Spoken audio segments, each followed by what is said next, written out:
Unpacking Mormonism is a subsidiary of Daisy Girl Communications, LLC. All content herein is intended for educational purposes only and does not replace the advice or counsel of your personal care provider. Hello, and welcome to Unpacking Mormonism. We're here for another exciting episode, and we're so grateful that you're here. Wait. Is it my turn to say woohoo? I don't know. You did it pretty well, so I guess... Best word ever. It has 2 syllables. I don't know if it's the best word ever. I don't know if it's the best word ever. It's a good one. I think my favorite best word ever is... Your breast word shut ever? Up. That's called a Freudian slip, right? No, not in this case. It's called I'm getting old. I don't say things as clearly.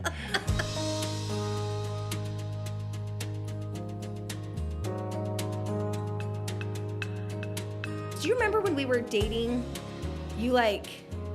what did you decorate for me? And it had all of your made up words that were combinations of other words. Phantasmagorical. Yes. Yeah. What did you decorate? You got heart attacked. That's right. To my I think bedroom. I did my bedroom door, and you filled my bedroom with balloons. Did I really? You did. It was very romantic. You're kind of falling down on the romantic, the over the top romantic gestures. Yeah, I'm too tired for that now. You did so much of it when we were dating, and then you got married, and you're like, oh, no more stuffing the bedroom with balloons. I won the battle. I guess I'm done.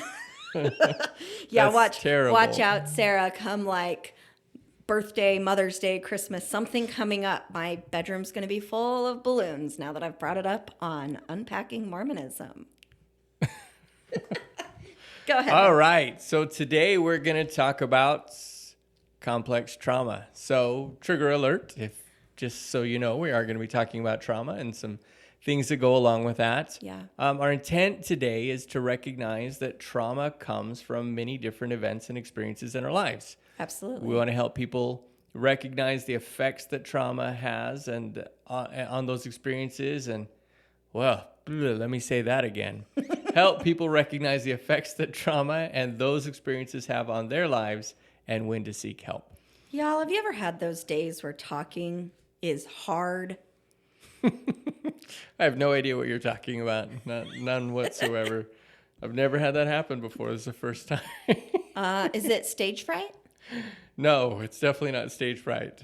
Awesome. So I'm just going to clarify one thing. We're not only talking about complex trauma.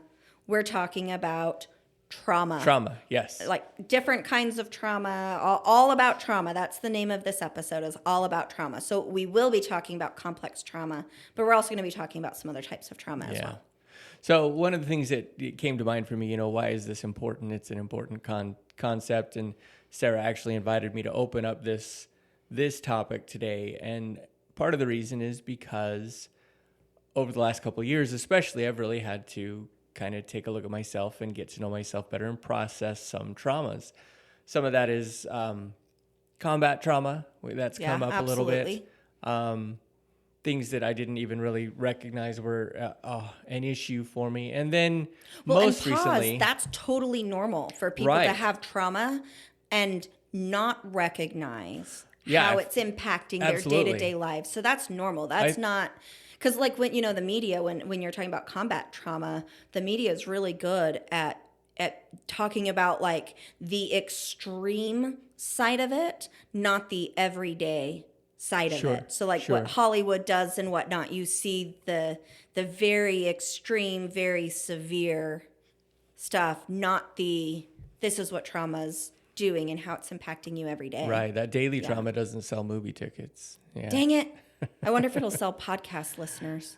I don't know. I hope so.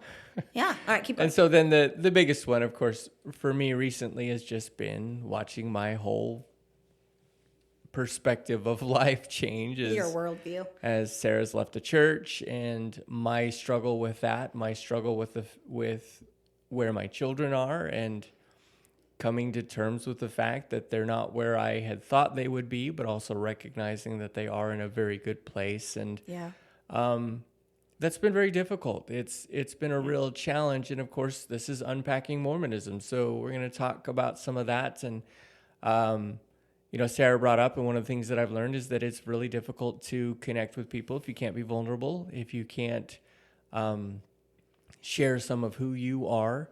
And so as we go through this trauma and we talk about the different things that are going to come up, the idea came up from the abuse that we talked about, I think, in our last podcast or a couple podcasts ago. Yeah. It was like either 3 or 4 protect the victims. Yeah, it was the abuse thing, that podcast that came up from the Associated Press article and the church's response to that.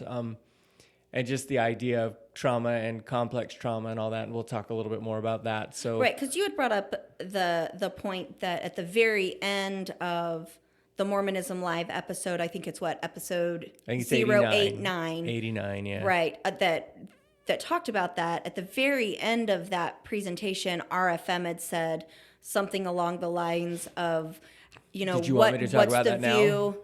Well, I'm just introducing the topic, and then we'll talk about it later as we talked about in the planning. So it was Bill Reel, not RFM, but it was on Mormonism Live. I thought it was RFM. Anyway, okay. So one of them, because they're the 2 hosts. But no, this is me, Mason, saying this is when we're going to talk about it in the outline. And then as we do this, I'm like, wait a minute, let's ground our listeners. And Sarah's going to do what she said I'm going to do it different than we actually planned because that's just who I am. What Bill Reel had said was he was talking about all the abuse that had happened. In this case, we're talking about the 12-year-old girl and her younger sisters. I'm sorry. I'm like holding back a laugh because when you said what Bill Reel says, as if to solidify that it was Bill Reel instead of RFM. You go back and listen. I know what I heard. You know what? I am going to go back and listen, not to prove you wrong, but because there were a couple right. Okay, I can do that. But also because there were some other things that they had said that when I was listening to it, I was driving, and I was like, okay, I got to go back and listen to that one again. Because there were a couple of other things or points that they had brought up that I wanted to go in and do a little bit more research on. So I'll get back to you maybe in a week or so, Mason. Ain't going to happen. And let you know who's right or wrong. Ain't going to happen. It's just going to get blown over. It'll never come back up again. My goodness. All right. Squirrel. So anyway, what Bill Reel talked about was, of course, we're dealing with the trauma of abuse that these girls had to go through. And then to add to that... Children. We don't know if they were male or female. These children went through.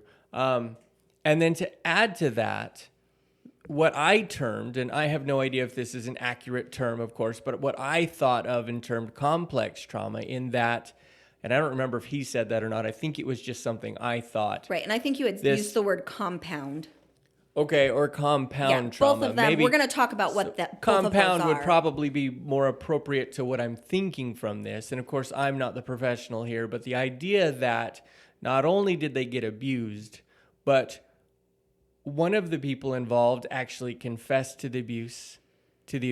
It still didn't stop. Mom knew, of course, still didn't stop. Right. They find out now that the church knew, right? The church bishop leaders knew it didn't stop. Counselors knew didn't stop. Relief Society president, Dad got youth excommunicated, leaders, still didn't stop. Right? So you add to this, and unfortunately, whether or not this church, the church they were a part of, the Mormon Church, the Church of Jesus Christ of Latter-day Saints, whether or not that would have been a good place for this family, it is not going to be now, because the compound trauma that came from that abuse and that betrayal that they feel. And this girl talks about that in the article, talks about her impressions of the church. They're not good at all. And part of that is because she feels other trauma related to that. It doesn't matter that maybe the bishop had legal obligations or made a choice and it wasn't the right one or whatever. It doesn't matter to her. In her eyes, she was betrayed. And who knows if she'll ever be able to overcome that. And so that's kind of what I'm thinking of the compound trauma. It's not the trauma itself.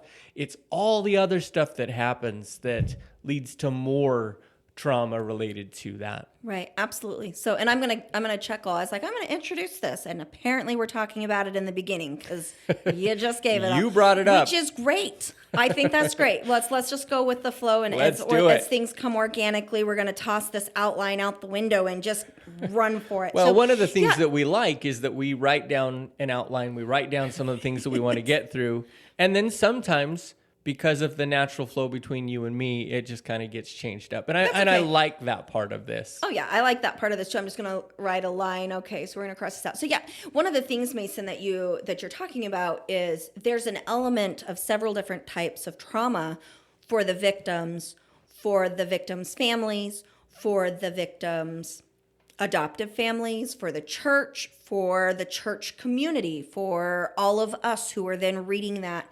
And we are going to talk about all of those types of traumas today. And so our goal is not to break this down into everything as it relates to this story, but rather help the listener understand there's a lot of different nuance or different varieties of trauma. And then in the mental health field or the behavioral health field, we've labeled a whole bunch of them. And labels get really difficult in our field. In fact, I would say most of us as professionals, we're not a big fan of the labeling. However, we utilize the labeling in order to short speak or quickly communicate what we're trying to get around. And so, Mace, you're sharing the pieces of the story and you went into it. And I want to add, there's elements of complex trauma that you're describing. Sure. Well, I feel like everybody has trauma and we all manage it differently. Well, and I would say anybody who has listened to and consumed material regarding the AP article, the church's response, the podcasts, anybody who's been engaged with this, there's an element of trauma that we are experiencing as we hear this. And I want to kind of break that down. Yeah, good.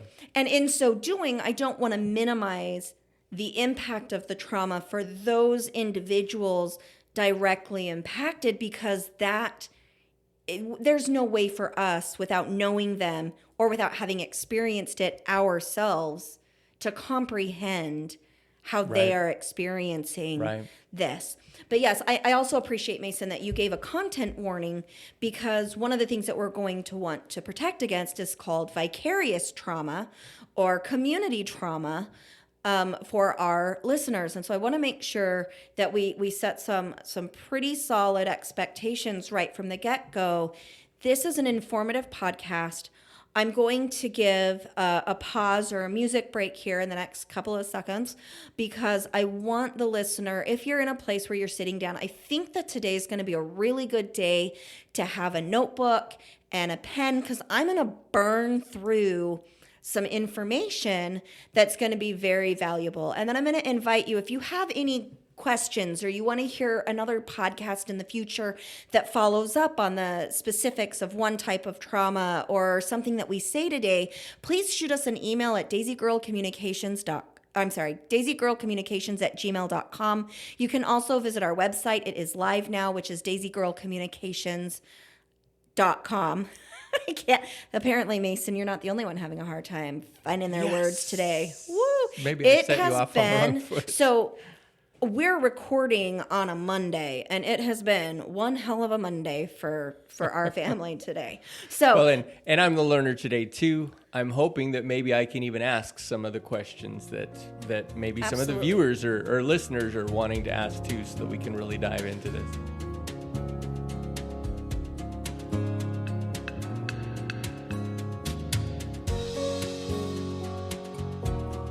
So let's dig into some of the main types of trauma. And I'm going to start with the three that I'm going to say I see the most in my clinic, just because they're the ones that are the most familiar for me.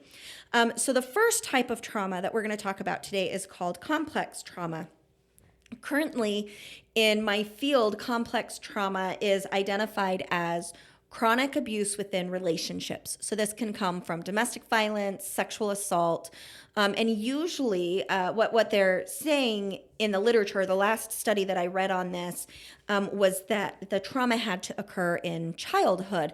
And I would say that for me, I disagree with that. I'm seeing a lot of the same complex trauma responses in the victims of spousal abuse or divorce or a lot of those other things. And so my guess is that as, we get more research and more understanding of this and how it differs from other types of trauma, that we're actually going to see that complex trauma really comes down to chronic abuse or chronic traumas within relationships. And that can be your intimate relationships or familial relationships, caregiver relationships, those types of things.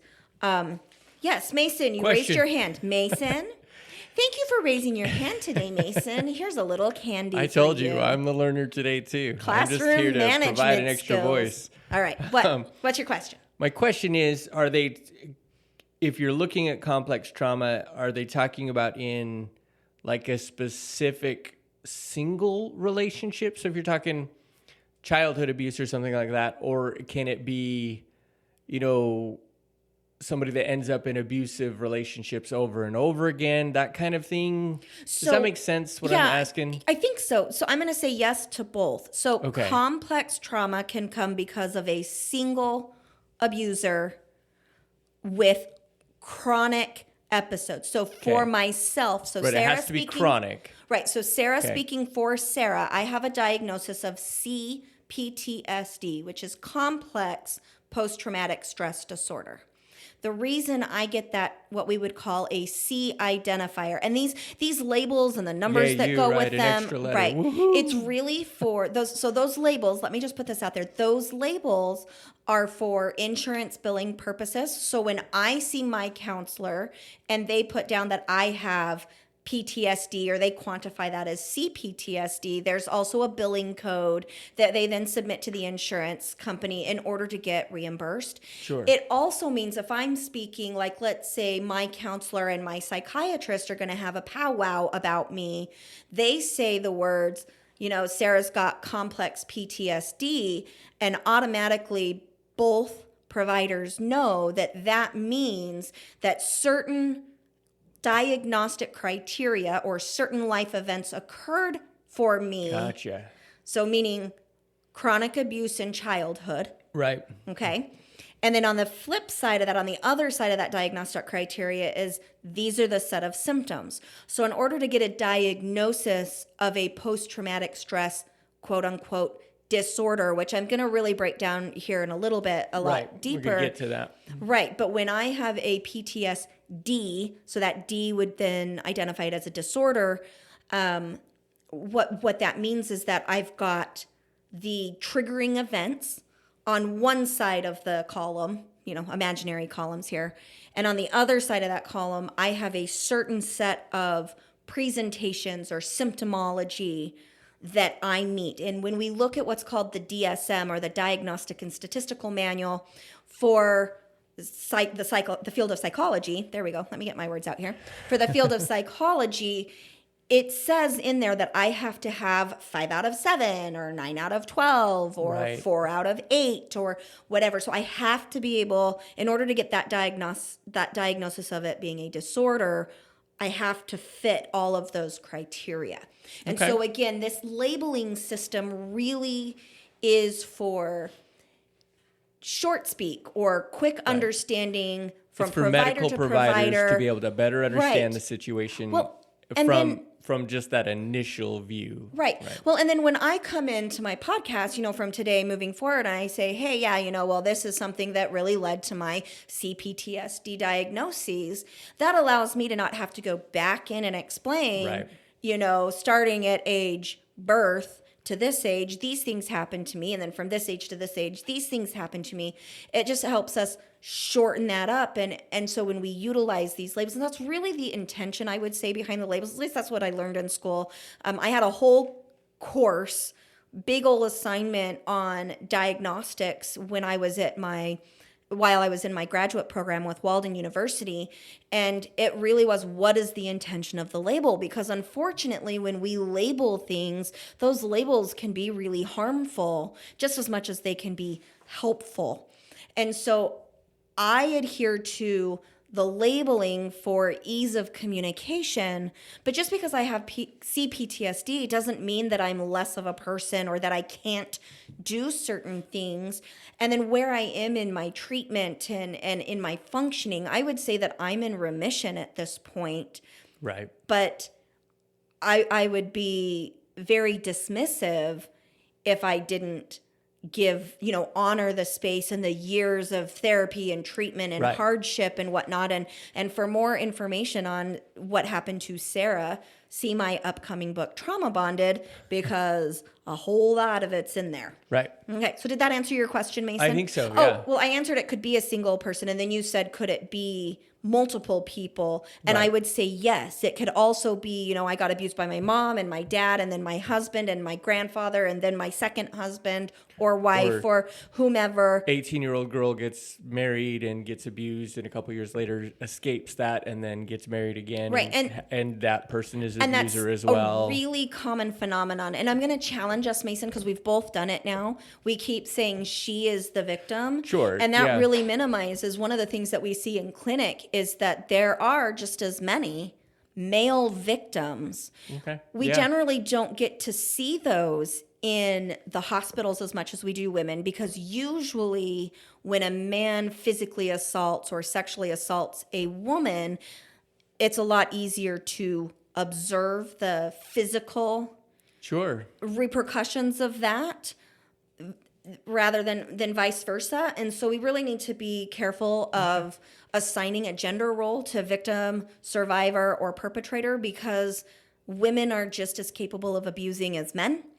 And so let's really own that today. That's another reason why I'm here, to make those mistakes so that you can call them out. Well, because it's so much easier to see when Mason makes the mistake and call it out on Mason's side than it is for me to see it when I do it and recognize it in the moment. Because when in my head, I might say it, but I'm thinking so quickly that I just don't catch it. So yes, also Mason, call me out. I love that you are willing to go, wait a minute, are we doing this now? Wait a minute, you told me not to do that. And me to be like, oh, yeah, shit, okay.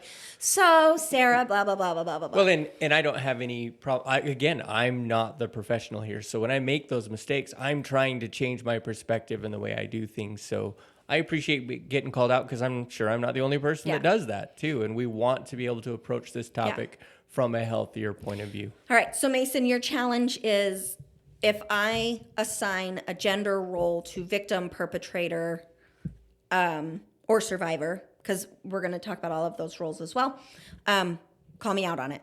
Because I definitely want to make sure that we are not gendering those labels. Okay. I might. Do your best. Do your best. If you miss one. All right, so complex trauma. You owe me a back massage. Foot massage. Foot massage. I want a foot massage. Complex trauma. Alrighty, so here we go. So we've got complex trauma down. All right, so the next one that we're going to talk about that I see a lot in clinic is called compound trauma. So compound trauma usually means that there are repeated traumas outside of a relationship. So we can talk about, a compound trauma might be, I got in a car accident, and then the next week, my family member got really sick, and then the next week there was an earthquake, and then the next week, and we've got these repeated traumas occurring in short succession. You could also have these traumas be related to each other. So Mason, for you said, I've got some combat trauma. Compound trauma happens a lot to our wartime veterans, because they might have just one event. Right. Sometimes it's one event that then creates a post-traumatic stress response, and other times it's multiple events over the course of time. And I think we talked about before, like we kind of nickname it little T trauma and big T trauma. Right. And those little T traumas over and over and over again, I would call those compound traumas or compounding traumatic events, meaning they kind of snowball. Like if we're talking about like a debt snowball, we could have like a trauma snowball. And the challenge is the further down the hill you get, generally the faster you get going and the more destruction happens, because it's one traumatic thing after another.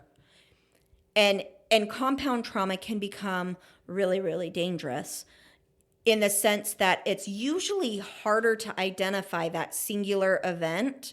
Like if I get, and again, content warning, but if I get raped and I come into the clinic, it's really easy for the clinicians, from the ER professionals to the behavioral health professionals to the legal professionals to the judge, blah, blah, blah, blah, blah. Like from start to finish, hone in on what happened, we can pinpoint that big T traumatic event. Right.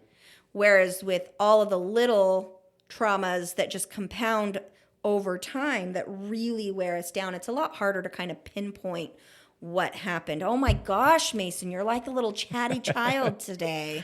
So your teacher is going to write on your report card, asks so many questions, or something like, we absolutely love Mason's inquisitive brain.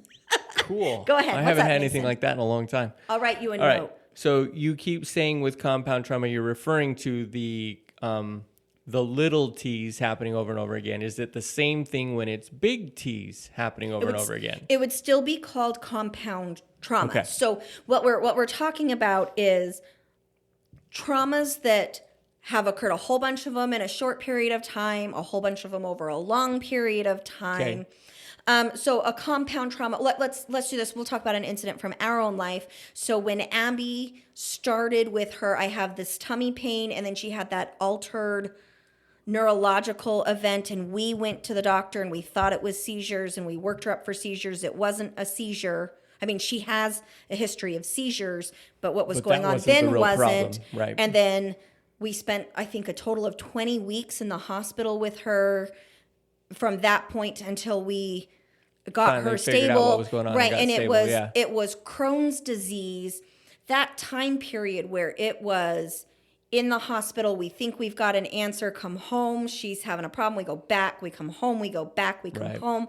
I would consider that a compounding traumatic event or medical traumatic event, because we have medically traumatic events. Right. That would be an example of it, because it took us 18 months to really have a solid understanding of what was going on, and then to get treatment that actually started to cover that. And then she had the behavioral health side of things, so on and so forth, within an 18-month time period. Right. And most of those events taken by themselves, maybe not much of a big deal, but with them all coming over the course of that period of time, they kind of stacked up and became a very big deal for us. Right. And one of the things that you can... And that's not to minimize the hospital. Like each one of those every visit gave us more information. Each one could have been traumatic, and some of them were. Right. But from the outside looking in, okay, you spent a few days in the hospital, maybe not that big of a deal, but particularly... Depends on why you're there. Absolutely. Absolutely. I don't want to minimize that for anybody, because some people have been in the hospital for a day and ended up with some lifetime effects from that experience. Absolutely. Other people have been in the hospital for weeks and months at a time and don't necessarily have significant trauma from it. But you're talking about this compounded issue. So there's trauma on top of trauma on top of trauma. Whether big T, little t, doesn't ultimately matter. You end up with that compound trauma issue. So I have two thoughts from that. And this is not a criticism. This is a clarification. So Mason, one of the things that you're talking about, I want to kind of give a, hey, warning, let's have a yield sign here for our listeners. When we compare these traumas, what we're talking about is to understand what event might fit into what label. Right. But when we're talking about how the individual is experiencing their trauma, we really want to drop the comparing it. Like you went to war and somebody else went to war. Right. Not the same experience. Their trauma was worse than yours. We can't do that. Right. Because one of the challenges with trauma is I could experience one really different, you and I, we'll go back to the hospital event. Between Brig and Abby, I have spent a good portion of my life in the dang hospital with the kids at a certain time. And some of those hospitalizations have impacted me more. Some of those were harder for the kids than other times. One where I think Brig was in the hospital with his septic knee, when Brig had his septic knee. That was, for me, horrifically traumatizing versus another experience where it was RSV and it was just, we were there for a long time. So we want to be really careful. So I think comparing in order to understand what label best fits or what labels best fit is appropriate, but when we start to compare how person A is responding versus person B, that's not good, because when we start to compare, we end up minimizing and dismissing somebody's experience, which usually means they don't get treatment, and then they are at an increased risk for the development of severe psychopathology later in their life. Because again, remember, one of the challenges with compound trauma, when they are compounding little t traumas, is that we minimize and dismiss how much it's affecting us, and we don't get treatment. So I appreciate that clarification, because I absolutely don't want to send that message, right? I don't feel like you did. I just was like, ooh, I need to clarify that. Well, and I'm glad. Again, one more thing where you can use the words that I say to help make sure that we're giving the message that we want, because I don't want to minimize anybody's trauma. One person's cut finger may be an incredibly traumatizing experience for them, whereas somebody else, combat kind of thing doesn't really affect them at all. Right. Well, and that's not the point. The point is just to understand that the trauma happens differently for everybody and from different experiences for everybody.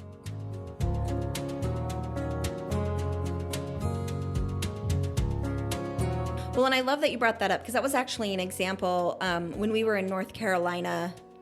Or maybe it was clean. I know we have so many stories. But there was a person that brought that up. I think it was when we were in North Carolina the second time. They brought up, if I go to the doctor and they say on a scale of 0 to 10, 10 being the worst pain you've ever felt, and the worst pain I've ever felt is a paper cut, and now I have a broken finger, my perspective of how that's impacting my life. I deal with that every single day. It's going to be different than, say Sarah, who had a C-section before the anesthesia meds kicked in, because I had a crash section. Right. And so, my broken Your perspective finger is a little vast. bit different than having my abdomen cut open without medication. Right. There's a lot of difference there. But the point being that the individual with the broken fingers 10 can be just as traumatic as Sarah's getting her abdomen cut open to get baby Hayden out without all of the pain meds on board. Yeah. I mean, ultimately, those 10s, the thing is that theirs is a 10 for them and mine is a 10 for me, which really just tells us this is extremely stressful for that individual. It doesn't matter how my trauma stacks up against your trauma. They could both be just as traumatic from our perspectives. Absolutely. Yeah. Absolutely. I love the way that you restated that. Thank you, Mason. All right. The other thing that I want to point out is that there's a lot of crossover here. So you can see, if we go back to the AP article, and I believe they called the young crossover between complex and compound trauma, and all the other ones I'm going to talk about. Okay, absolutely. So the example is, I think they called the girl in the AP article, if memory is serving me correctly, they called her MJ. And so I'm going to say MJ. If that's not what they called, then we're going to talk about MJ from Spider-Man. But in that. So, and they changed her name, which I love, in order to protect the name of the victim. And I'm going to say survivor at this point. But you can see that there was chronic abuse for that individual within her familial relationships, making her probably fit the label for that complex traumatic experience. And then the compounding traumatic experience is much like what Bill Reel talked about, or RFM talked about, whichever one it was. We'll prove each other wrong later over dinner. Our listeners will probably never hear that part.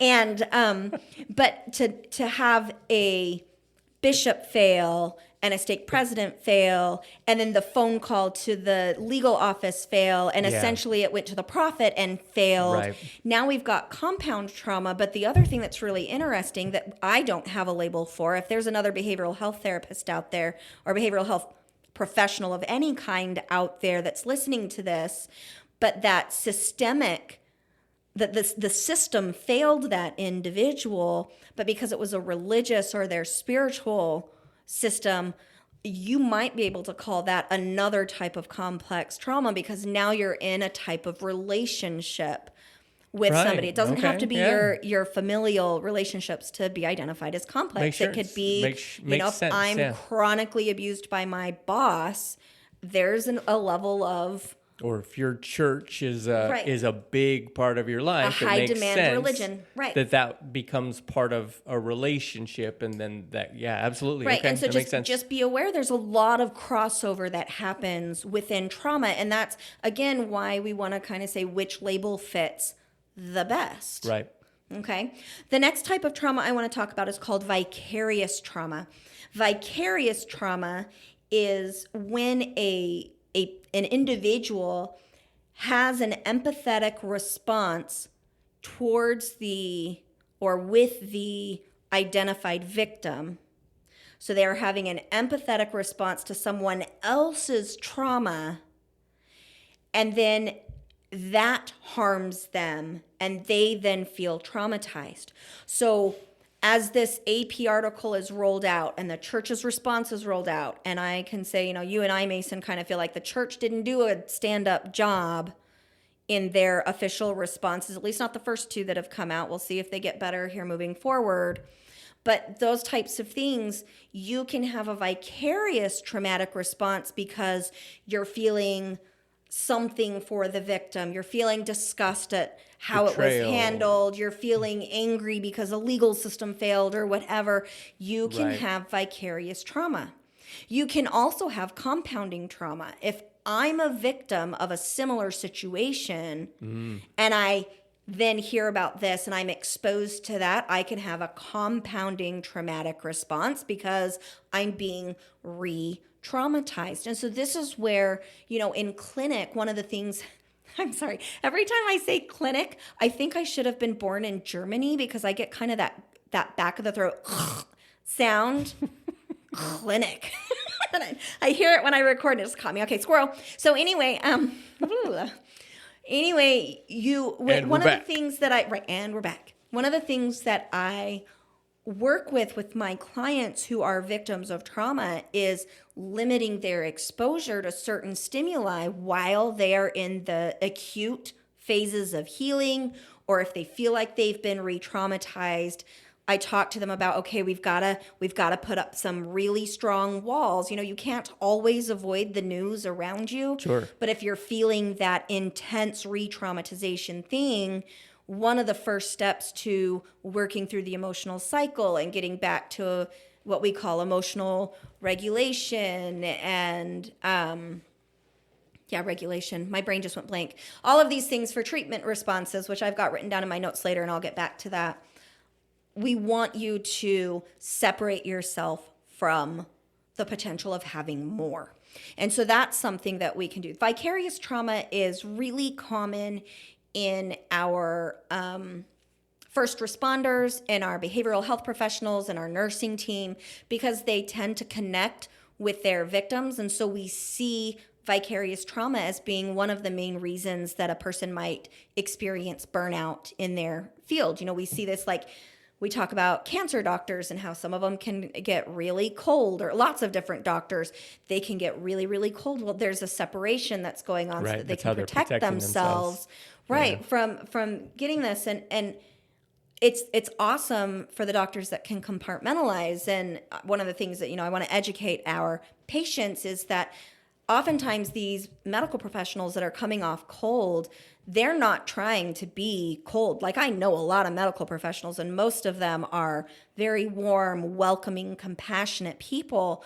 But when they are in their medical zone, they have to compartmentalize in order to prevent burnout, because if they just jump in that full place, they risk vicarious trauma, which will then make it difficult for them to give you the best treatment that you can get. That's a very common thing. Makes sense. Yeah. Having said that, as a behavioral health specialist, I'm a licensed professional counselor, and I hold a license in multiple states. And one of the things that I do to protect myself, because when people come to me, I have to get with them in their trauma. I got to sit with them in that, and I've got to practice that empathy in order to be an effective provider. And so one of the things that we've set up for behavioral health specialists and social workers and counselors and psychologists and psychiatrists, where we've got to have that level of empathy, is that we work with professional consultation. And I probably, now that I'm deep in my clinical practice, I do a lot more now for my self-care than I ever did before. And I actually have to work the same interventions that I give my clients on a regular basis in order to keep myself in a place where I can mentally, emotionally, physically, and spiritually engage with my clients without causing harm to myself. I also have to recognize, hey, this is happening for me. Like I've had clients come in and they'll say something and I get, we like to use that word triggered. That triggering is a warning bell. That's our amygdala saying, whoo, trauma, trauma. That's that bell saying you need to protect yourself. And I've learned in clinic how to really engage with the client through, if I'm having that trigger, I manage it, but then I make sure that within 24 hours, I'm doing something. I'm engaging in something to help me address that stimuli, complete my emotional cycle, and get my head on straight. And sometimes that means I don't go into work the next day. If I need a day off in order to protect myself, I will absolutely call for myself a mental health day in order to protect myself so that I can continue to show up for my clients. In that I get lots of calls from you around those kind of times, right? No specifics at all, but just, hey, something happened really triggered me today, and we're able to talk through it and help with that, completing that cycle as well. Right. Usually when I come home and I use you as my sounding board, I'm not talking necessarily about what my clients have said. Right. We rarely actually talk about that. Right. Well, and when I do, it's very discreet and very rare. But anyway, but what happens for me is I'll say, I had a client today that said something that triggered this feeling in me. And then we can talk about what you're going through, and then we not talk about what your I'm client going is through. Going right. through. Yeah. Because if I came home and talked to you about my clients, number one, that's a HIPAA violation. Right. I'm Big not allowed deal. to do that. That's a big no-no. But the other thing is if I'm telling you about somebody else's trauma and I'm not talking to you about how that has triggered me and what I'm experiencing, I'm not going to get better. And that's another thing that I'm seeing unfold in response to the AP article is that there are people all over who are experiencing, vicarious trauma or compound trauma or complex trauma. Like they are having a trauma response to the information of what's going on. And what we're doing as a community is we're digging into talking about the event and how lousy the church did at responding to it, and whether or not the AP article represented the church. And we're doing all of these things that rather is than distracting talking about this us is how I've responded to this. Right. This is why it matters so much to me. Right. Yeah. Right. If we talk about what everybody else is doing, we're projecting everything over there and nothing within us gets resolved. And that trauma is able to really take root in us. And if we don't address what we are experiencing because of it, if I come out and I say, I am angry at the church, I feel like they failed this victim. I feel like they failed me when I was in a similar situation. I'm feeling really vulnerable right now. I'm feeling this. I'm feeling that. If we can dig into what our personal experiences and what it feels like. It feels hot. It feels tingly. It feels tight. I'm feeling irritable. I'm feeling grumpy. I'm feeling, like I got to get up on my soapbox and, all of those things that we need to bring it back to us. So yes, talk about what's going on out there. Get the information you need of what's going on out there. But then you've got to bring it back into how is this impacting me? And what do I need to do to take care of me so that when I go out and advocate for change or I go to work the next day, I'm in a good headspace because my response has been managed. Mason, you raised your hand again. What's going on for you? So I think I understand.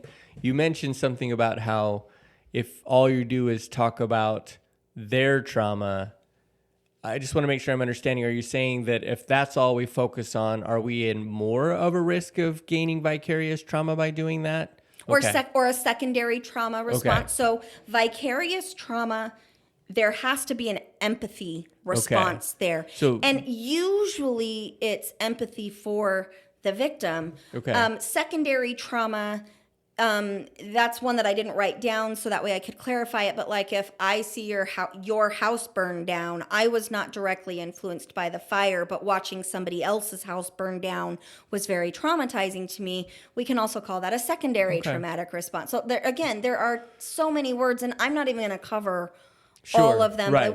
There's no way that you can. You want to just get over the big things that can affect us. But I guess for my benefit and hopefully for the listeners as well, I just wanted to point out that if we see or experience trauma and aren't able to manage it in a healthy way for us, then we might add that trauma to our own lives. Absolutely. Okay.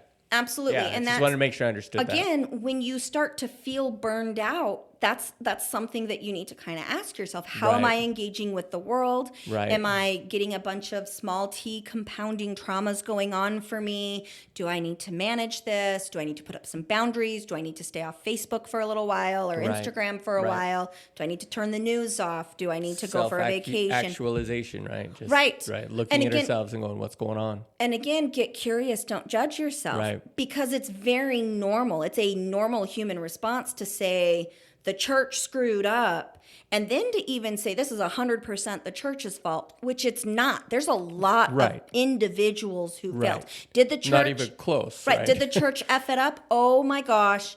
Yes. Is the church sidestepping accountability? In my opinion, absolutely. They are not taking accountability. But that doesn't mean that it's the church's fault that father was abusive. Right. And so that there's definitely then you get some shared on something that's not quite the issue. There's some shared accountability here, but hypervigilance is a symptom of post-traumatic stress. Whether that be a post-traumatic stress response or post-traumatic stress disorder, which I'm going to talk about the differences later. That's a normal human response, and it's okay to have that. I want to say it's wonderful. All the podcasters and researchers and journalists and everybody who has worked hard to bring this to light in order to affect change. That's important. We need to know about these things in order to change. I'm saying in addition to focusing on what the AP article said, establishing how valid that article was, establishing the church's response and what your feelings are about that, how effective or ineffective it was, where you are. All of that is important. Once you've got that information, check in with yourself. How am I feeling? How am I experiencing this? And get curious. And so there's that. I'm going to look outside of me. And then I'm going to look inside of me. And you can do outside, inside, outside, inside, outside, inside. You can do inside first. You can definitely do an inside response and then an outside response. Sure. So absolutely. Okay. So then I pulled these off of the National Child Traumatic Stress. I'm sorry, Mason. I totally jumped into this really quickly. Did I answer your question? I think so, yes. Okay. Do you have any other questions before I jump into the types of trauma? I don't think so. Okay. Great. Alrighty. So I'm telling you, I go really fast. So you might, instead of speeding this podcast up so you get it really, really fast, you might need to slow it down so that Sarah actually talks at a normal pace.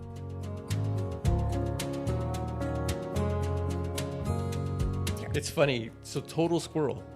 You have a squirrel? Yeah, I have a squirrel. Okay, go. Listening to John DeLynn, we talked about him a couple weeks ago or a couple episodes ago.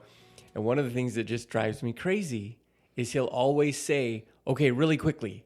And I hate that because, you want to be moving along, but sometimes people are going to get the impression it's not really worth us talking about. I just want to mention this, right? And I don't think that that's what he's doing. I don't get that impression from him at all. And I would say that's not John DeLynn's intent. And anytime he says okay really quickly, it's never quick, which I appreciate. And I do the same exact Well, thing. and there again, that's the messages. We've talked a lot about the messages that are being sent out that maybe we don't know, right? And so that's just one of the things that came to mind is that when you say stuff like that, okay, really quickly, you might be sending the message, this isn't as important as some other things, and so you run into that. Mostly, again, I'm going to say... I don't think that's what he's doing. I have a great amount of respect for what he is doing. So that's just kind of an example of that that came to mind for me. If John is anything like me, there is so much information out there. And since I'm trying to fit it into a reasonably paced how long is too and long? time frame for the thing. Yeah, trying to get in a ton of information. And I just need to slow down and recognize, hey, if I don't finish today, all of the equipment is right here in my own sound studio. Right. I'll do it tomorrow. Let's do it again. Sure. Right. Yeah. Which makes me laugh. I think that's why John DeLynne's podcast, he's got like the 6-7 hour long interviews that he's broken down into hourly chunks. I love that because then he gets it all in. But yes, I don't want my rush to make it seem like something was less important or just skip over something. So absolutely. Yep. Okay. Thank you, Mason. Okay. So I pulled this information, the 5 types of trauma, directly from the National Child Traumatic Stress Network, also known as NCTSN. Again, that's the National Child Traumatic Stress Network. And they talk about what are the 5 types of trauma. And I'm going to say they're, instead of types, I'm going to change that word for me. I would probably word this the 5, like some categories of trauma. Oh, yeah. 5 categories. That makes sense. Yeah, based on what they say. So their 5 is bullying. And they identify that as bullying is a deliberate and unsolicited action that occurs with the intent of inflicting social, emotional, physical, and or psychological harm to someone who is perceived as being less powerful. And so that is one form or one category that we could say trauma happens in. Their next. That was a Webster's worthy definition. Oh, all of these are. They've done I love their website. I would highly recommend going there. I'm reading these right off of their website. And they do really good work over there. So then the second one is community violence. And one of the things that's interesting about community violence, and kind of where, again, the 7 Years of Abuse AP article really brings this up, is the community thing, how the LDS Church has failed not only in this one case, but in several other cases, and how that's affecting the community. And I would say on the church's part, that's a community lack of action. And so oftentimes a lack of action can be just as traumatic, if not more traumatic, than an overt action or an action of abuse. Like for me, the fact that in my childhood, nobody defended me, that was more significantly traumatic than the fact that I was being overtly abused at times. And so they call this community violence, or how is the triggering event impacting the community? And their definition is community violence is exposure to intentional acts of interpersonal violence committed in public areas by individuals who are not intimately related to the victim. Yes, Mason. I just have an odd question to go along with this. Does that include things like movies? Absolutely. Okay. Yeah, movies, we talk about it, and I've got some kids who can watch a scary movie and they love it. Right. And then I have other kids watch the same movie and they're going to be sleeping with us that night. And there's going to be a response. I remember my youngest sister, The Little Mermaid, right? Yeah. Yeah. So my youngest sister, who in my book is identified as Charlie, and I'm going to go ahead and keep that name for her to protect her identity. But when she was really little, she was absolutely terrified of Ursula from The Little Mermaid. And we used to make fun of her all the time. Now, she was really little at the time. And so there's also some cognitive development. If I'm older and I know that the movie I'm watching is all fake, I've got a lot of protective barriers up in my brain where I can get that adrenaline rush from watching a scary movie without having it cause a traumatic response. Absolutely, versus maybe my 3-year-old. But I've got my youngest kid, Tyler, who's 7. Man, he likes the intense action movies And he eats it up, and we have to be really careful because the older kids are like, "Oh, Tyler will be fine watching this," and I'm like, "Yeah, but that still crosses the boundary." Right, but no. But yeah, you can get that. Now, generally in this case, they're talking about criminal actions within communities. So I don't know if I would take movie trauma and classify that in with this community violence piece. But can a movie or the media that we are ingesting traumatize us? Absolutely, yes. There's actually a lot of research about violent video games and then violent acts in our schools. And the challenge is that some kids can play, what is it called? Call of Duty or whatever. Right. And not be affected by it very much at all. That type of response, while as other people absolutely cannot. And so this is about be aware of what your tolerance limits are. Absolutely. Sure, absolutely. The next one they utilize is the complex trauma, which we've already talked about, but I think it's going to be important for me to define it or for me to read their definition. And so they say complex trauma describes both children's exposure to multiple traumatic events, often of an invasive interpersonal nature, and the wide-ranging long-term effects of this exposure. So again, we have chronic. It's usually in childhood. At least that's what the current diagnostic criteria is. I think we need to have probably another label for if it didn't occur in childhood, because we see a lot of the same things, but with your interpersonal relationships. So often of an invasive interpersonal nature. Okay? Gotcha. And if this happened to you in childhood, then your diagnosis of complex PTSD stays with you into adulthood. This is not a diagnosis that you turn 18 and they change it. And now it goes away, right? If you experienced it in childhood, you can carry that diagnosis into adulthood as well. The next one is disasters. Natural disasters include hurricanes, earthquakes, tornadoes, wildfires, tsunamis, and floods, as well as extreme weather events such as blizzards, droughts, extreme heat, and windstorms. And so that's another, that a lot of the things that cause trauma, nobody can control. Now, I know a lot of people would say, oh, well, God can control that. But nobody on this earth can control when an earthquake is going to hit or when a tornado is going to hit or who's involved or how that's going to impact you. And some people can experience a tornado and go and chase the tornadoes later, and other people can never handle a thunderstorm again. So again, you can experience the exact same event and walk away with very different presentation. Sure. The next one is early childhood trauma. Early childhood trauma generally refers to the traumatic experiences that occur to children aged 0 and 6. Where this differs from complex trauma is that the trauma ends at 6. Okay? That's really the only difference between early childhood trauma is and usually not an interpersonal nature. So this would be, think of medical trauma or a disaster or an incident that was not chronic of significant abuse, those types of big T traumas occurring before age 6. But you can have complex trauma and early childhood trauma, but there is a differentiation between the two based on the circumstances surrounding the event. The next one is intimate partner violence, or IPV. Most people are familiar with this as domestic violence. So intimate partner violence, also referred to as domestic violence, occurs when an individual purposefully causes harm or threatens the risk of harm to any past or current partner or spouse. And I would say that also, I like to extend the domestic violence definition out to also the children. Yes, it's still child abuse, but it's domestic child abuse. And so there's a lot of crossover here.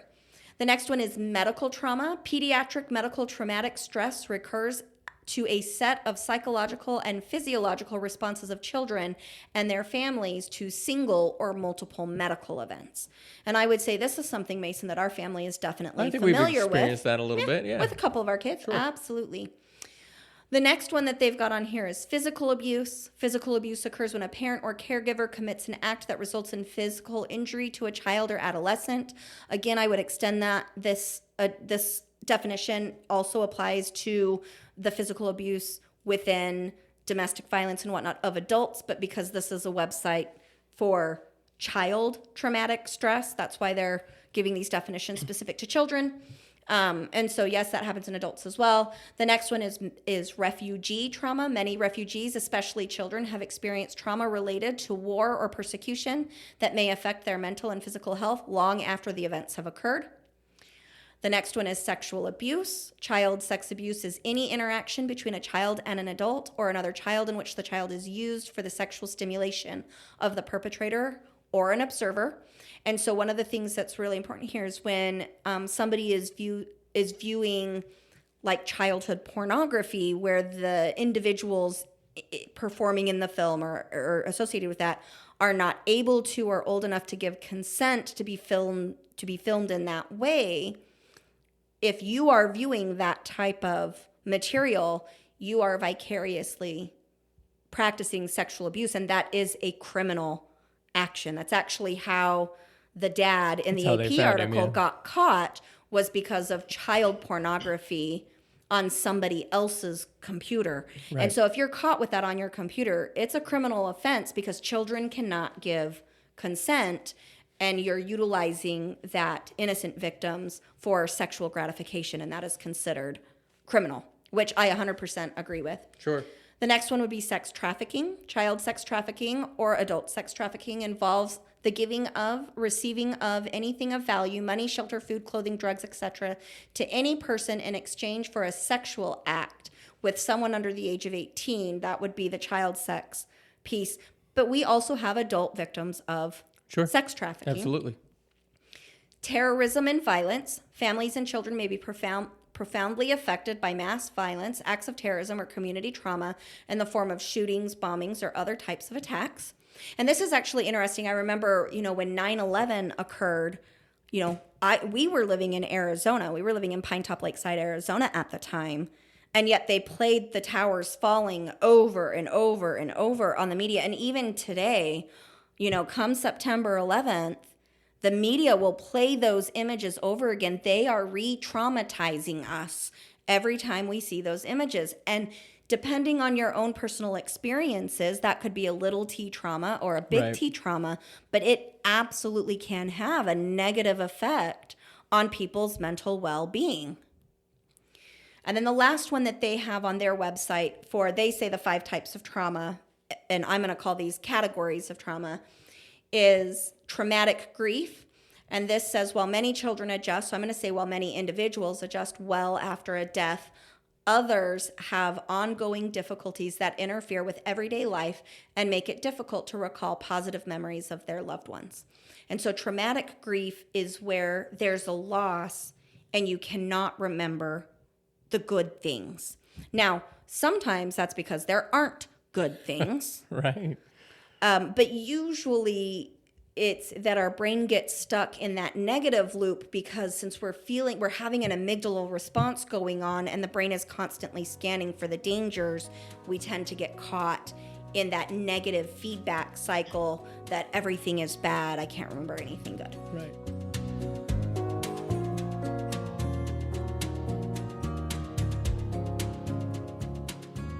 All right, so did you have any questions? Oh, there's his hand. I was just going to... That inquisitive kid, there's his hand. Sometimes the hand has to go up just to make sure I get my time to speak, Okay, yeah. So I think I just got called out. Yeah. But you're far better at interrupting me than I am at interrupting you. So anyway, I find it funny that they said the 5 types of trauma, but according to my list here, there were 13 different things down there. And I think the reason that I bring that up... I had to chuckle. Yeah, the reason that I bring that up is just once again recognizing there are lots of different ways that we can get traumatized, and not to minimize anybody's experience, because what is trauma for you might not be for me, and what's trauma for me might not be for you. But yeah, and that's just focused on children, right? There's 13 different things that they categorized as these are types of trauma that people experience, that children experience. So I love that we're getting to recognize that better, to understand it better, and to be able to hone in on, hey, this is what happened in your life. these are common things that people go through. Let's work on it. Let's help you get through this. Let's help you manage it or overcome it, or whatever words you choose to use. But let's get you to a healthier place. Absolutely. With this trauma in your life. I feel like I need another yield sign or yellow light, which I always feel like those lights are orange. They look more orange to me than yellow. I've always called them the orange lights. But anyway, squirrel. But another yield sign here is that after hearing this, a lot of times people are going to have a response of, man, everything out there is dangerous and I just don't feel safe. And they're going to start to feel stuck and like they can't go out because we have just overwhelmed them with all of this information. Hey, listener, if you're having that response, that's a trauma response right there that you are experiencing right now. Right. And so if you find yourself to be somebody where you hear these types of things and it makes you feel like you need to be reclusive and drawn in and like there's no good in the world, go get help. Go find a counselor. Right. SOS. Go get some help. And we're going to go into a little bit more here coming up. Some of those, warning signs that, hey, you need to go get help from a professional to manage this. But if you're having that right now, after we've just run you through all these types of traumatic events, you are being triggered. This is an indication that you need to seek help. Reach out. I can say on a national level, the BetterHelp counseling app that you see advertised all over, betterhelp.com, I think is their thing. But I have used their services for myself at one point. I actually have a chapter about it in my book. And that's a great resource. If you don't have a brick and mortar counselor, BetterHelp has counselors available in every state. So free plug into BetterHelp, free advertising for BetterHelp. But I have had a positive experience with that platform. I've had a client or two that has had a positive experience with that platform. So if all else fails, this is Sarah Westbrook saying BetterHelp has licensed professionals ready to help you. If you feel connected and safe with your provider, then you're going to be in, that's good. Right, yeah. Keep that provider. Use that connection. Those relationships are helpful. Right. You also want a provider that's going to challenge some of your thought processes. That's going to be the sign of a good counselor, is somebody that you feel safe being challenged by. If you're with a counselor or a licensed professional and you don't feel safe talking to them and sharing with them. Now, safe and uncomfortable, two different things. You can feel a little uncomfortable at times in therapy. I should hope so. Right, that's a good thing. That's a healthy thing. We want you to feel uncomfortable at times. If it's all sunshine and roses in therapy, you're not being honest with your therapist, or you need a new therapist. Right. Okay, because we don't want that. We want you to feel safe being vulnerable. We want you to feel safe talking about hard things. We want you to feel non-judged, like you don't want your counselor to be judging you. If you feel like your counselor is judging you, you need to check in with whether or not that's a good fit for you. And I give you permission, if you have a counselor or a professional that you don't feel emotionally safe with, fire them and find somebody else. Absolutely. Because I think in school it was over 80% of the efficacy of therapy is the relationship that you have with the clinician that you are working with. Makes perfect sense. So if you don't feel safe with your counselor, or it's just not working for you, or you feel like you've stalled out, please find another therapist. But yes, if you are feeling triggered like you can't go out because of everything we've talked about, that's a trauma warning. Turn us off. Go get help. Yeah. There's a lot of good information in here, but take some time with it, right? And if it's triggering you, then get to the bottom of that, figure that out. And if you can't get to the bottom of that, go see somebody that can help you get to the bottom of that, because that's certainly been the case for me. Sometimes I can manage it. Sometimes I absolutely cannot manage it. And I needed some help figuring out how to get through it. And I remember, so I absolutely love John Larson on the John DeLynn Show. Like, he is probably my favorite to listen to. I love how snarky he is. I love that he gets up on his soapbox. I love that he's rough around the edges. And I know that's not everybody's cup of tea. But the first time I heard him, I only listened to maybe 15 minutes and I went, whoa, this is too much for me right now. I need to come to this more mentally prepared. And so I think I took a week or two because I was like, I'm really interested in that topic, but I wasn't quite ready for the energy of John Larson. And when I went back 2 weeks later after I came in a more prepared mental state, absolutely fell in love with his content. And he is absolutely still my favorite. Sorry, John Dehlin. Sorry, Bill Rill. Sorry, RFM. I'm John Larson's biggest fan over here when it comes to this Mormon podcasting. I love the energy that he comes in. I love the direct way that he responds. And again, that's not everybody's cup of tea, but for me, it's finding the relationship, finding what will help you, and being mentally prepared to take that in. And absolutely. Not being afraid to hit the pause button and coming back later. Yeah, absolutely. All right. So the next thing that I'm going to talk about is the intensity of trauma. So the way that we label this in my field is the trauma acute, which means, is it happening now? Usually acute, in a lot of medical fields, they would say acute is 24 hours. I would say behaviorally health speaking, we're going to say, I think 3 months is the standard. I'd have to go look at the DSM. But acute trauma means that you do not have a lot of time or space between the triggering event and where you are now. Okay, so there are traumas. So this morning, I took 6 of my 7 children and myself to the dentist for cleanings. It was traumatic. I'm still having an acute traumatic response from that. Listen to my podcast, Raising Crazy, Growing Up to Show Up, to hear more about that story. But it was slightly traumatic because I'm only, 8 hours out from the dentist with all of that. I would say that would be an acute trauma response. In just about any field, that counts as acute. I'm telling you right now, any medical visit with special needs kids can be traumatizing. Even if it is the best visit ever, it is exhausting for sure. Yes. Chronic trauma generally means trauma that the effects of it are lasting beyond 6 months. Chronic trauma can also mirror compound trauma, which means the events are still going on. And so that term can be used interchangeably a little bit. And then the other one is the complex trauma.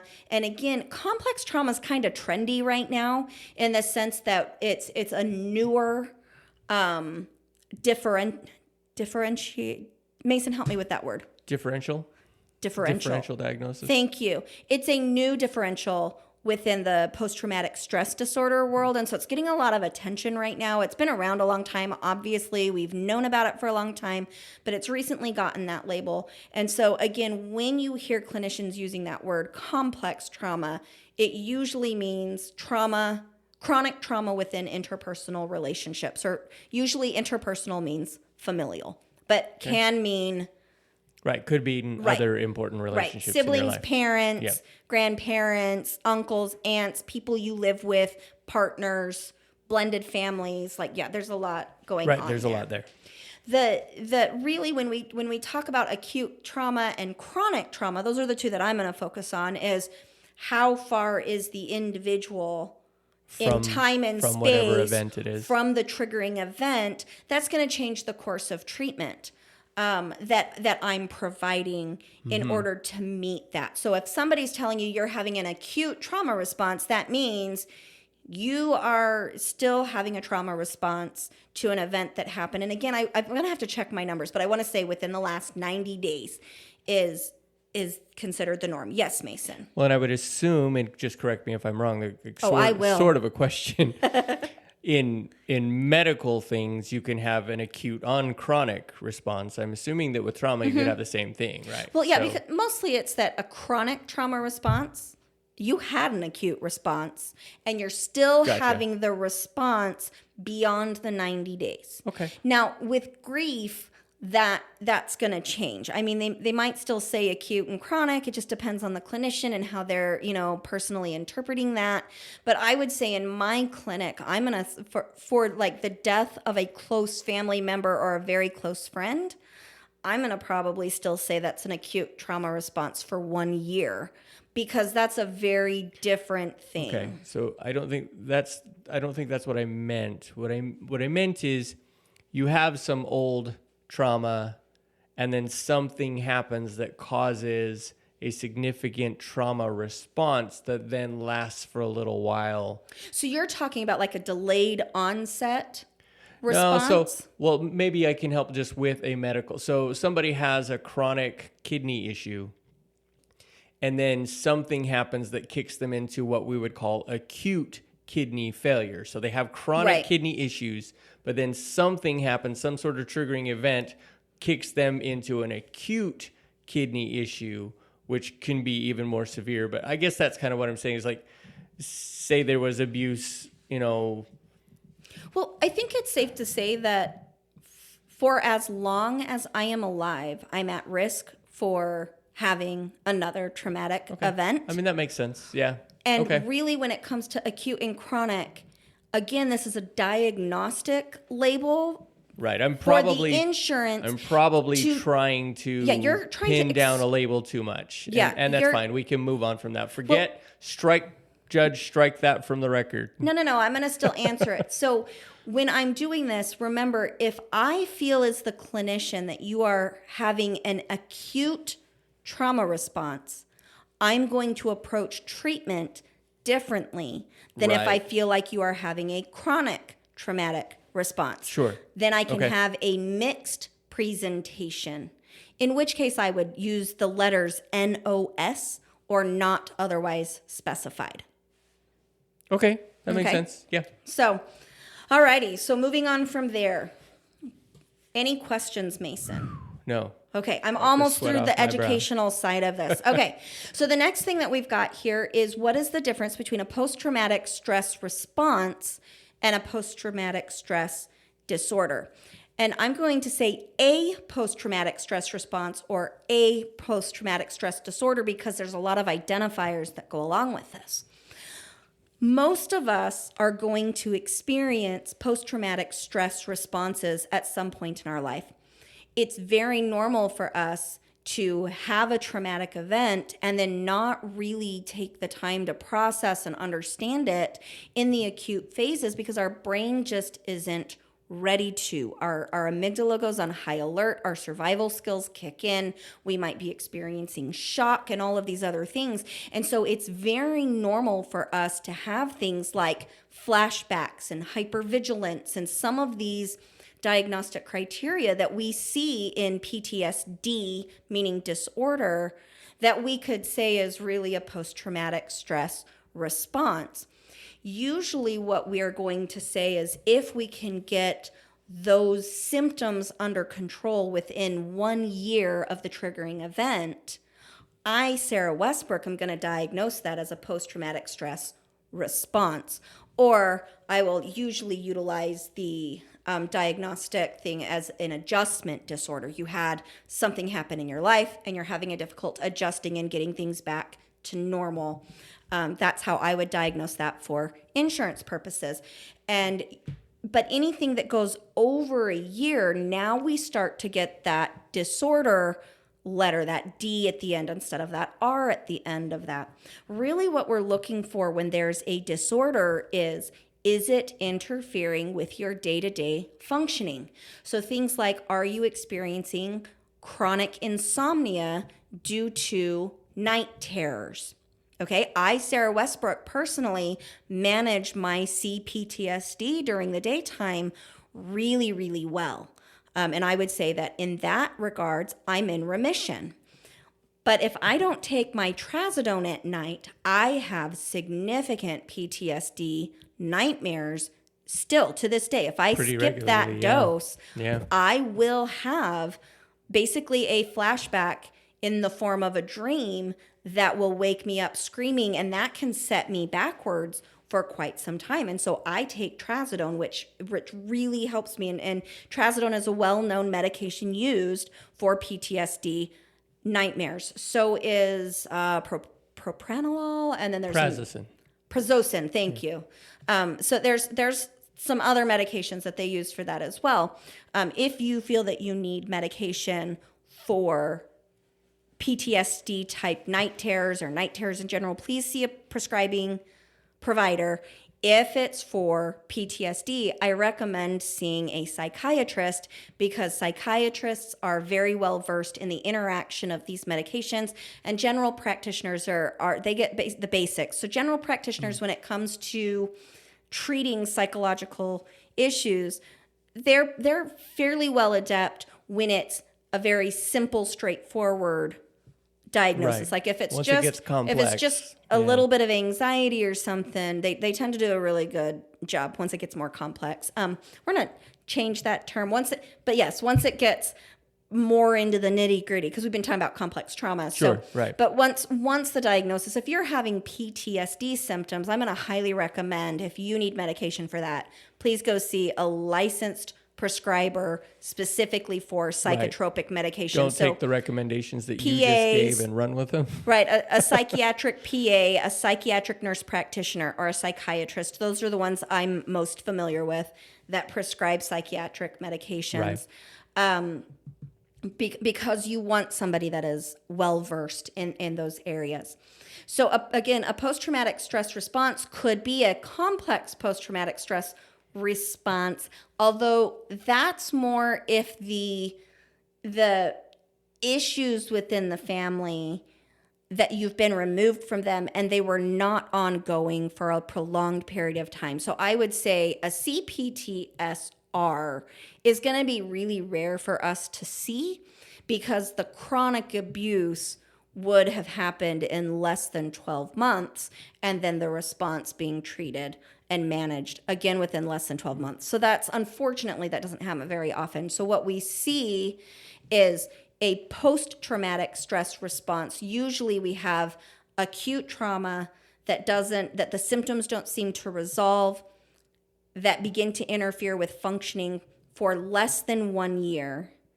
And then we're going to see PTSD for symptoms that do not resolve past 1 year. But you can also get a PTSD diagnosis prior to the 1 year mark if your traumatic stress response is so severe that it is interfering with your ability to function normally. And when we say function normally, that's pretty subjective. Sure. In the sense that some people, like for our son Brig, who has schizophrenia, he can get pretty out of whack over smaller day-to-day stresses that wouldn't really ruffle my feathers at all. But any time that he's not able to engage with society in order to, earn his income or go to school or associate with people he has to, sleep, eating, those types of things, if you're constantly on edge or really irritable or really jumpy, then and it's interfering with your ability to do the things that you used to do and love, there's a good chance there that you're developing that disordered side of things.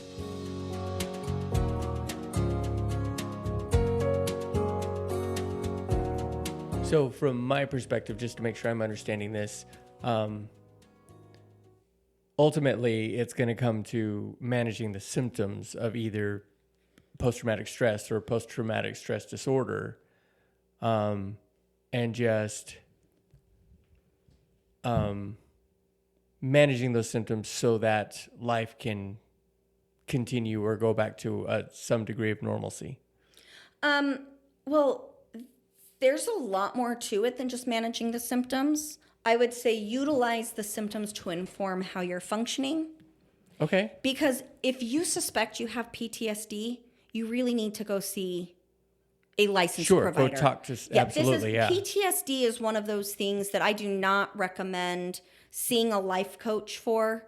This is something that you want to see a licensed provider for, and preferably a licensed provider who specializes with trauma. So you're going to see things on their websites like Trauma Informed, or they're going to advertise that they have specific training to manage PTSD.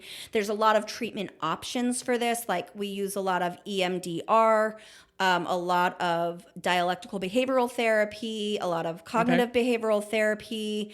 There's a lot of different labels that people use.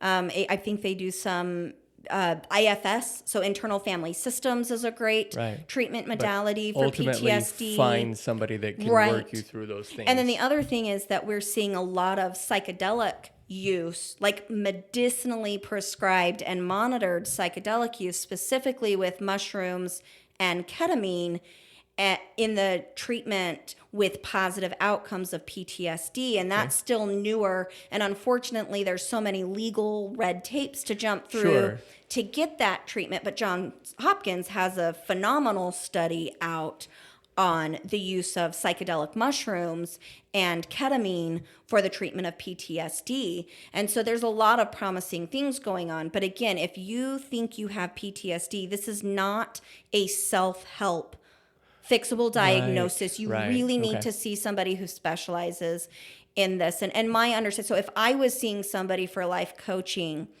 unless I'm licensed in their state, I would not provide life coaching to somebody who has PTSD. I would not treat them for the PTSD as part of that life coaching thing, because you need to have a license in that state. That makes sense. For this one, because the ramifications of bad practice is very serious. So you need somebody who's got a lot of experience. So some of those behaviors, Masons, or those symptoms that you were talking about that we would see would be like agitation, irritability, hostility. So it's really common after abuse for people who are nonviolent to become a lot more verbally or physically aggressive. Hypervigilance. Hypervigilance means focusing a lot on looking for triggers or focusing a lot on how to get healing to the point that you're unable to focus on the other things around you. Self-destructive behaviors, social isolation. That's why earlier I said, hey, if you find that what we're talking about has you kind of reclusing into your home and making you nervous about going out in public, hey, that's a sign that there's some trauma stuff going on. Flashbacks, which means memories. And this is not just your normal, oh, I remember when I took all 6 kids to the dentist in the same day, but rather I'm remembering the event. I might be having some of the sensory input of my brain. So I might smell some of the things from the event or hear some of the things from the event. I'm going to have the same emotional, internal, physiological sensations that I had in the event. So I'm going to feel really, really afraid, or like I need to run. I'm going to get that amygdala really kicking in. And that what we think is happening there is that as the brain scans our memories for, is this situation safe, our brain kind of throws a whole bunch of the negative memories and sensations and smells and sensory inputs at us in order to get us away, because that amygdala has identified something's dangerous. And so not so much a recollection as it is almost a reliving of the experience. Correct. Yeah. Okay. Yeah. Or and a lot of people are like, well, I don't relive the whole experience. Even reliving pieces of the experience would still count as a flashback. Right. Absolutely. So fear, severe anxiety, mistrust, those are all symptoms of PTSD. With your mood, depression, a lot of guilt or loneliness, loss of interest in doing pleasurable things. That's going to be part of a PTSD response. Like one of the easiest ones that people are going to be really familiar with are, like, again, with our war veterans, hating 4th of July celebrations because of all of the booming and the fireworks and the crackles and the crowds and whatnot. That could be a symptom. And a lot of veterans are just like, you know what? I don't like it anymore, and that's okay. That doesn't necessarily mean that something's really going on that they need treatment for. Right. But other people, if you're like hiding under the bed and having to really zone out or get drunk or something in order to get through the 4th of July, that's a signal that, hey, we've got a response going on. Right. And again, let's not judge the response. Let's understand it. I would imagine that some symptoms can be probably managed fairly decently on your own, but trying to manage the whole process is absolutely why help is needed. Absolutely. Yeah. Okay. So then with sleep, we've got insomnia, especially chronic insomnia that is coming because of memories or flashbacks or nervousness, or you just can't seem to settle down. And this is different than like just regular insomnia. You can have the same insomnia for lots of different reasons, where we kind of tie that in. It's kind of that informative thing. It's like, oh, you're having hypervigilance and flashbacks and insomnia. Okay, that insomnia could be because of the PTSD. Yeah. So that's where a lot of times we're going to refer you to a sleep doctor to make sure there's not something else going on with your sleep. Sure. versus this, or nightmares. And nightmares is a really big one. I have a lot of my clients who are afraid to fall asleep because they don't want to have the nightmare. Wow. And that's the one that happened for me. It was, I didn't want to fall asleep because I didn't want to have the nightmare. And what I would inevitably do was replay the situation over and over and over in my brain. Like, well, you don't need to because you got out of it, because remember when this happened. And I would literally, like on tape, run through all of those events chronically and not sleep. Thank you, trazodone, because that sounds exhausting. It was exhausting. Yeah. The other one is emotional detachment. It's difficult for you to connect with the people that you care about in your life. That's going to be another symptom of it. Or unwanted and intrusive thoughts. So again, that intrusive, I'm reliving things.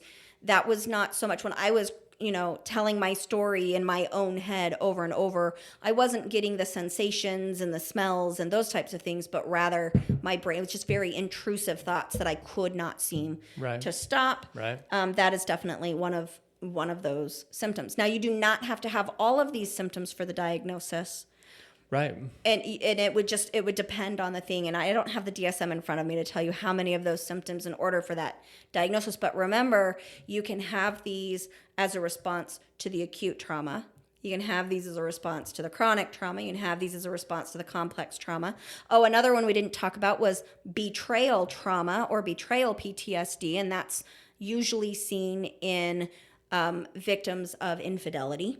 So there's a lot of other things here. Right. So we see a lot of these symptoms. And so really what we do as the professional is we look at what's the triggering event, what are your symptoms, and then we're going to do our best to find the label that most accurately fits you, which then informs treatment, or it tells me what interventions I need to do and in what order I need to do them. Not trying to categorize you as a person, but rather just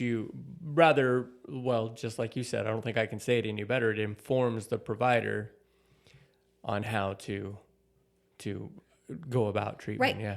Absolutely. It's one of those things. If you've got an ear infection, the doctor's not going to be looking, up your nose to see if your eardrums are infected. Although there might be some sinus inflammation if your ears are infected.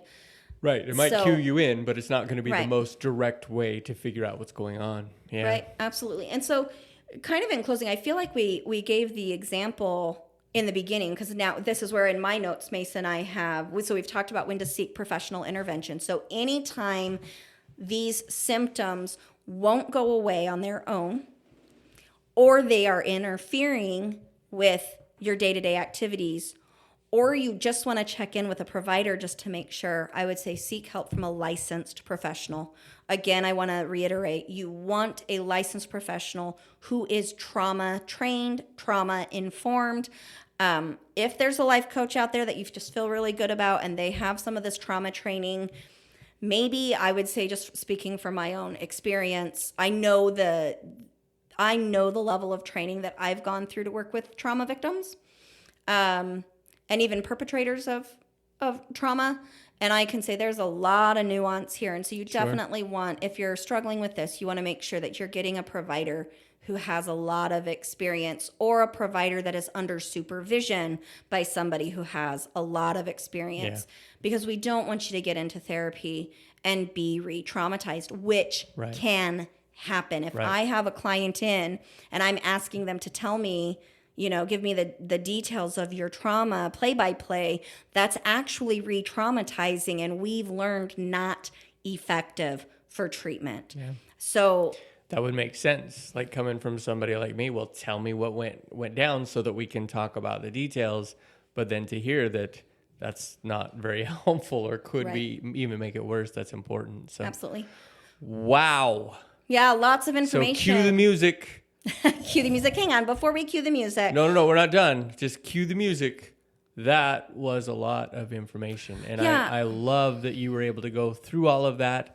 Very much encourage you to use the pause button, the rewind button. Right. Take notes. Take notes. Look at that. And a lot of this is not going to necessarily be relevant for most people, right? You're going to fall into some of it. I would say if you are alive, you have experienced trauma, and therefore this information is relevant. So that's not what I meant. What I mean is that each person is going to find a part of that education as the most relevant for them. You know, they have those experiences. Right. They're going to hang on to that. Oh my gosh, yeah, that fits for me. Let me learn. And so, yeah, very, very relevant. Thank you for going through all of that. Take what resonates and works for you. Right. Leave what doesn't. And if you are saying, I wonder if I should see somebody about these symptoms, the answer is yes. Go see somebody. Worst case scenario, they're going to tell you, you know what? Yeah, you don't really need to be here. You sound like you're doing great. But best case scenario, they're going to be like, hey, let's work through this. I would say that they better not say that because most of us as counselors need at least 6 sessions with somebody to really have a full understanding before we're going to say, hey, I feel like things are going well for you. Well, good. And that's good information for people too, right? So if you go to a counselor and after the first session, they're like, yeah, you don't need to be here, then you recognize that that's probably not a relationship that's going to work well for you. That I would say that's not oftentimes it's, hey, I'm not the best fit for you. You actually need to do something different. There you go. But no, if you are engaging in treatment, I would say the standard minimum is 12 or 6. I prefer 12 as just a general course of treatment is 12 sessions. Okay. That's what I tell people up front because it can take several sessions just to get to know what's going on there. So yeah. That's good to know. So if you're wondering, should I seek a counselor or somebody about this? The answer is it doesn't hurt you to give it a shot. And we talk about some things getting worse with therapy, and that is the case. But I would say that my experience is that almost everybody who has walked through my doors, whether I've treated them for over a year or less than a day, hopefully they've learned something of value to themselves. But generally expect at least 6 to 12 sessions. Well, we want you to understand what resources are available for you out there. And this was, I feel like, a very in-depth explanation of a very complex part of our lives. Trauma affects us in so many different ways. And so I think that's terrific. And if you need more help with resources or you have questions, please email us. Please. Yeah, absolutely. If we reach out so that we can help you. If you don't feel like you know your resources well enough to get what you need, please let us help you. Absolutely. And I say that meaning let Sarah help you because I'm not going to be able to get you in touch. No, I will volunteer. Absolutely. So if you are in the United States, I'm pretty familiar with how to help you find the resources available to you in your state. If you are outside of the United States, I will do my darndest to find out how to help you get the resources that you need. Right. We want you to be able to get what you need to be able to go through this because this is Unpacking Mormonism and other religious trauma. And today, other trauma. So, yeah, thank you so much for being here. So in closing, I just want to say if we get a lot of the same question, we will absolutely turn that question into a podcast. So that way we can address those questions here. So send us your questions. Oh, good. More material. Absolutely. Yeah. @gmail.com. And we will see you next time. Awesome. Have a good one. Unpacking Mormonism and Other Religious Trauma is hosted by Sarah and Mason Westbrook. Produced by Alex Vidalis and Daisy Girl Communications. Music by Lorenzo Emanuel. Wait. Is it my turn to say woohoo?